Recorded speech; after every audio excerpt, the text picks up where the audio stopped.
Hey students, this is Ms. Shofity. I wanted to talk to you guys a little bit about progressives and the progressive era. Part of this will be listening and watching this PowerPoint, but also filling out the progressives chart, which is also in this assignment. There are several progressives that you need to know about for the upcoming test. So I'm going to go through a few of them. They're not in any particular order. So if you start with, the first one and then it skips down and then goes backwards, it is meant to. So please don't think that you have missed something. Chances are it's, further down into the PowerPoint. So do pay attention and make sure that you fill out all parts of the chart and that they're complete, and that you either take a picture of your piece of paper or you take a screenshot of your chart filled out and submit it to this assignment. Okay, so the progressive era. Progressives were a group of people that saw things in society that needed to be changed. So they wanted to reform society. When we say reform society, in most cases, they wanted to reform things that would benefit a large group of people, not just one or two people, but things that would actually help to make things better for certain groups of people. Okay, give me 1 second. Okay, there we go. So who were the progressives? They were never one group of people with one goal. Some of them had one focus of a goal. And so there would be, groups of people that also had that same goal to help change things. And as we go along, I think you'll understand more of that. But as a group, they were all called the progressives because they wanted to change or reform society, but all in kind of different ways. They did work for the public interest, meaning the good of all people or large groups of people, not just for their own selfish interests. Women were very active in the progressive movement. In the mid-1800s, there was a study done that said that women were morally superior to men, meaning that they saw things in society that needed changed, and they wanted to change those for the good of everyone. And that was just something that women were able to focus on. Remember, this was before women got the right to vote. So it was kind of really important for them to be able to participate in, different progressive movements, to focus, because, they wanted society to know, to understand how much women did for society, but yet still couldn't vote. So women were very active in this. Muckrakers. So muckrakers is one of your Chapter 11 key terms. We've talked about it a bit. Muckrakers wanted to bring change and bring people's attention to issues that they may not have normally understood or known about. So muckrakers were journalists, investigative journalists, who wrote about all the corruption. It could be corruption in different industries, factories, political corruption, many different things, but they would write about corruption and what needed to be reformed.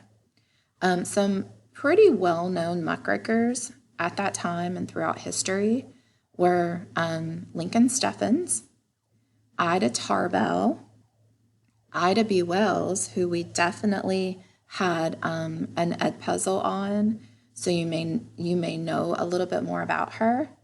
And then Upton Sinclair. Upton Sinclair was one of the most well-known, and, we'll talk about why.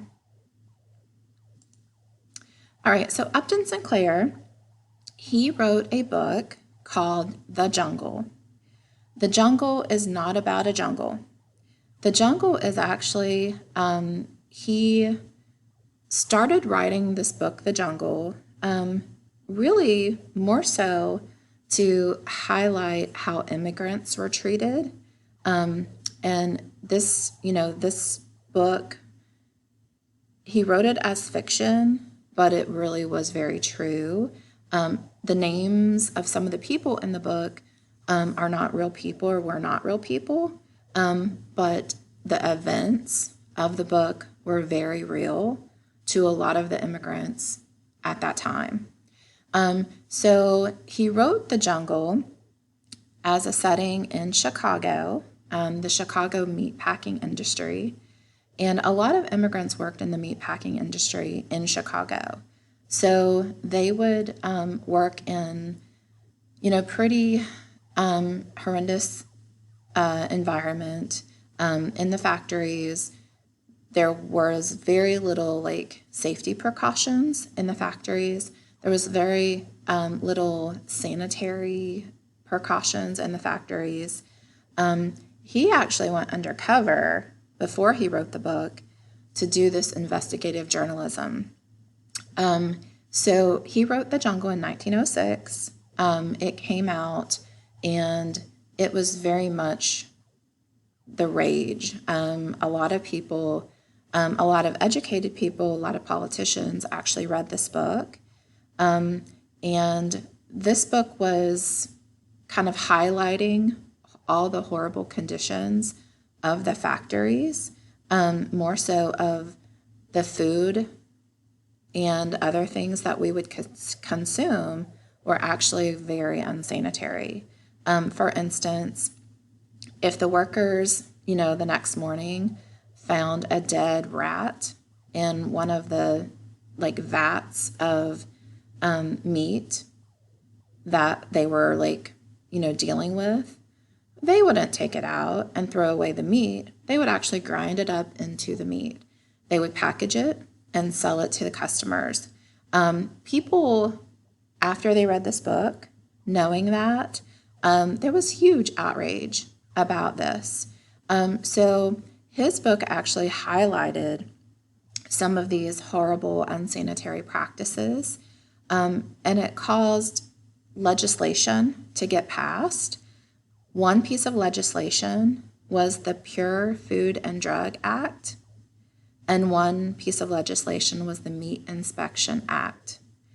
Both of those acts are still around today to make things that we consume, food, and other things that we consume, safer.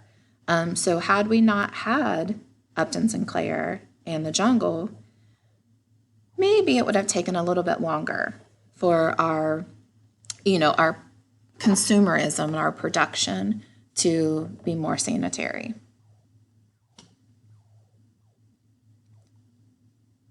Oh, trying to find my mouse. Sorry.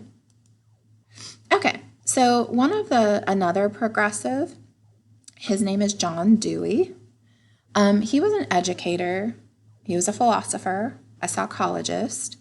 And his main social issue that he wanted to reform was making education available to everyone, not just the wealthy, but really to everyone. He was very interested in mandatory education, making sure that people had access to education. And he wanted education to be more about meaningful lessons that people could that children could be interested in, invested in, and not just rote memorization. So he was interested in the field of education, and one of many quotes, was, "Education is not preparation for life. Education is life itself."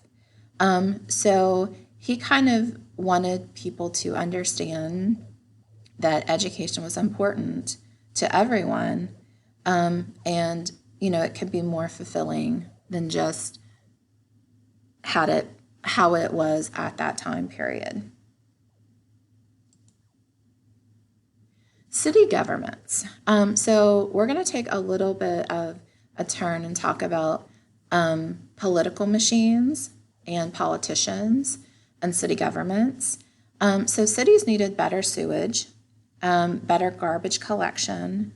Cities were pretty filthy at that time, turn of the century. Politicians, got involved, and, they would find people to do this. They would trade these jobs for money. So one of the nicknames of politicians at that time who were very, very powerful were bosses.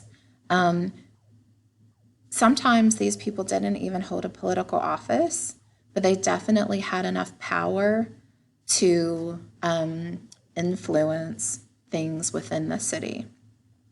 A lot of these bosses helped poor people, which is definitely a good thing.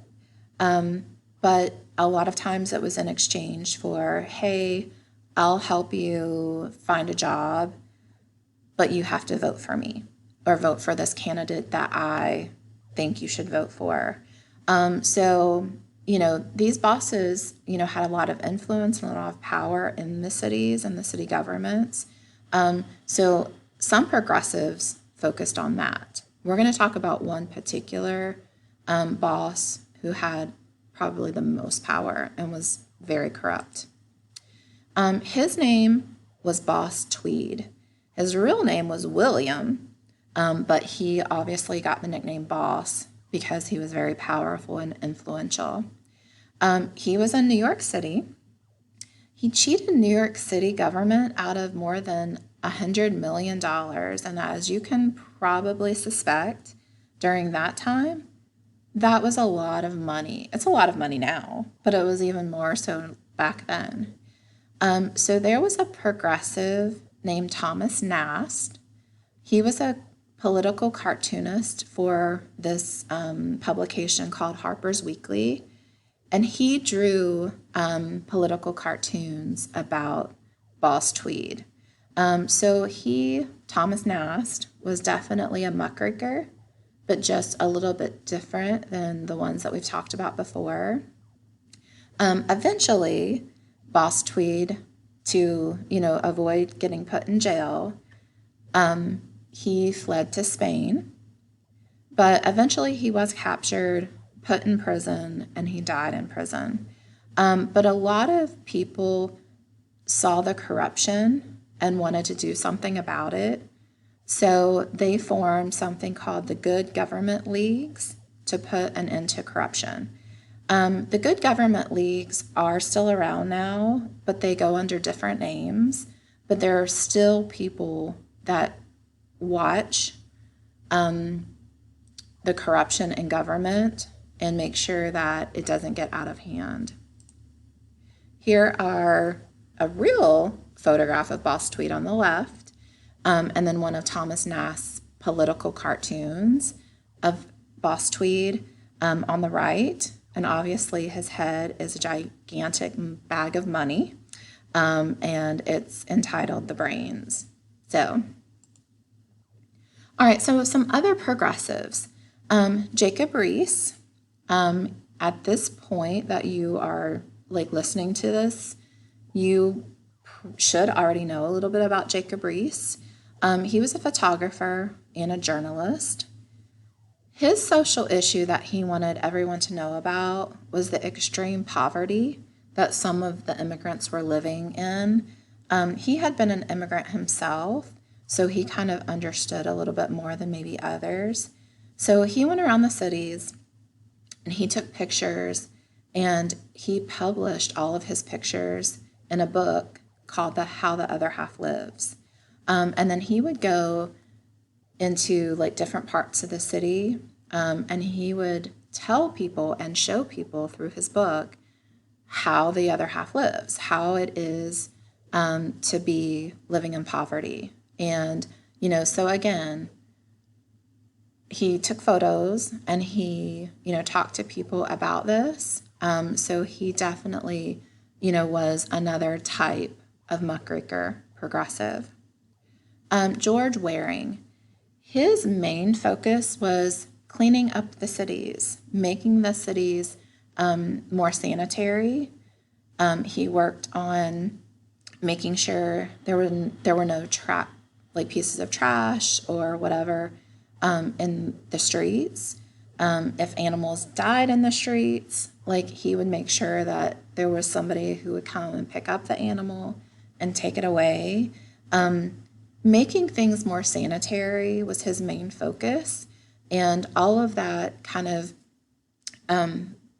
boiled down to that he was going to clean up the cities, sewer systems in place, sanitary water systems in place, and that's what his focus was. Margaret Sanger, she was a nurse, and she really focused mostly on women and children's health. Back then, health care was just not as it was today. But she wanted to make sure women had access to health care. And since she was a nurse, she was able to go into these neighborhoods and make sure that women stayed healthy. And she saw a big problem sometimes with women that had too many children and couldn't take care of them. So she actually advocated birth control early on, which was against the law. She was put in jail numerous times because she advocated birth control, but she felt like that was going to be the best for women's health.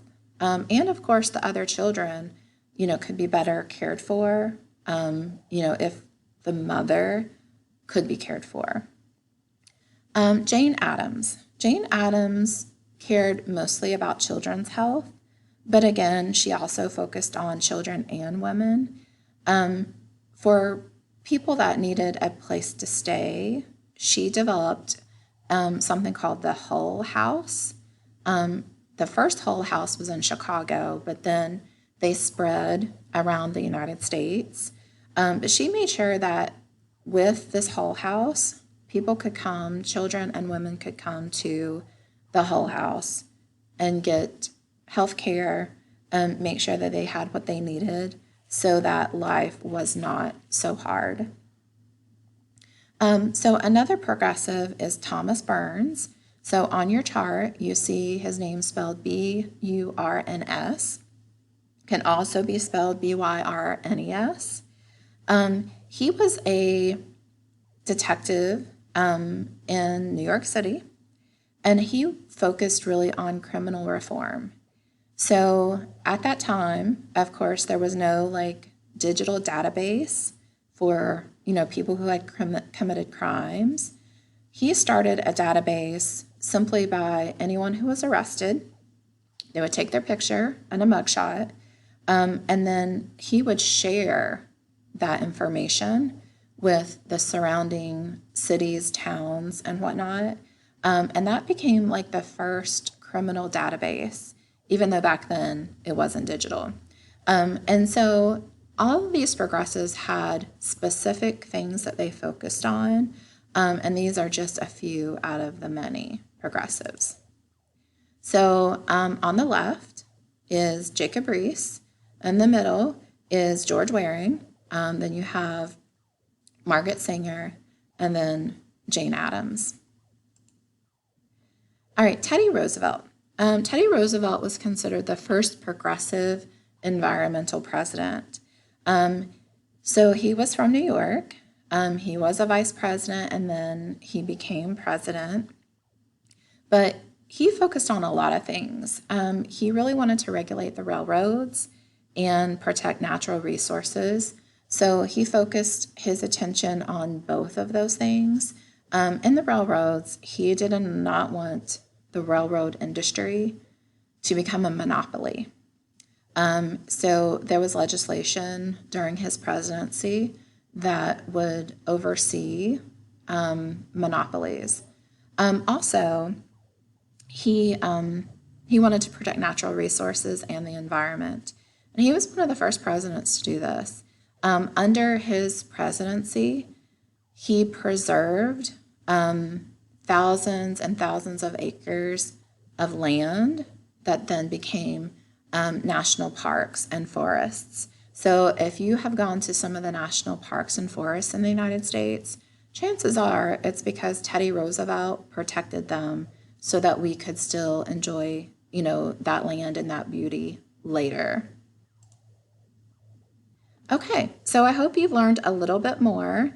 One progressive that is also related to the conservation of natural resources, and he's listed with Teddy Roosevelt, is Gifford Pinchot. He was also interested in conserving natural resources and land. So you can write some information about him with Teddy Roosevelt and the conservation of land and protection of national forests. Well, I hope you've learned a lot. Thank you for listening.